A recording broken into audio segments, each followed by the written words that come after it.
Good morning everyone! So napaka-messy pa ng ating hair kasi kakarating ko lang and ngayon is nagpaplano ako mag-coffee kasi nawalan ako ng parang hindi na enough yung time ko na mag-coffee doon sa bahay kanina. So ang naisip ko is dalhin ko na lang yung dapat kong dalhin dito sa school ngayon. So ito yung laman ng aking bag. Actually hindi ito usual na nangyayari ha, parang ngayon lang to.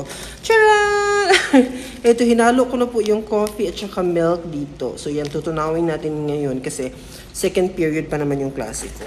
Marami akong dinalang mga pagkain dito. Itong mga snacks. Ayan o. Mga favorite ko itong kainin. Ito, tapos ito. Nasa Pilipinas naman to. Tapos yung Hansel. Kasi nga, galing ako ng Filipino store nung Sunday. So, namili ako ng mga ganyan. Tapos, nagdipit din ako ng bread, yung pinakalas. Kasi para hindi na siya masira, kainin na lang natin. Tapos, I also have my tissue here. Kasi naubos na yung aking dinala last time. Actually, pupunasan ko pa sana yung phone ko kasi, ayan, may video tayo. Ayan, pawis pa more. Kasi nga, kakarating ko lang. Tapos, ngayon, magtitimpla ko ng kape. Kasi yung klase naman natin is, magdalaga ako ng ganito. Ito isa sa mga binili kong, mga pagkain na may something na ganito. Dinala ko na rin para pang steer ng aking coffee, tsaka milk. Tapos, ito, baso. So, binitbit ko na to lahat mga my dear. Kasi nga, ang goal natin ngayon is ayun yung isa kong phone, dito ko nilagay.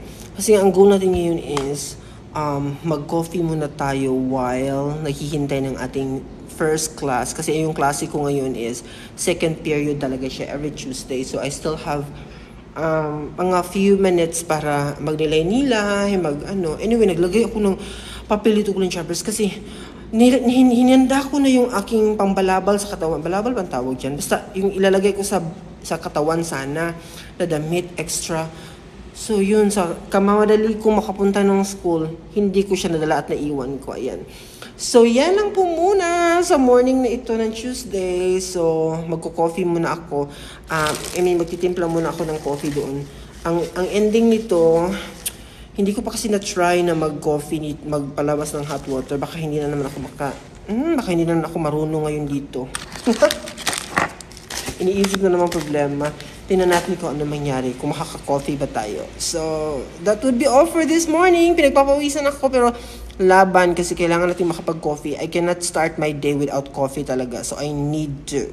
Okay? Bye-bye!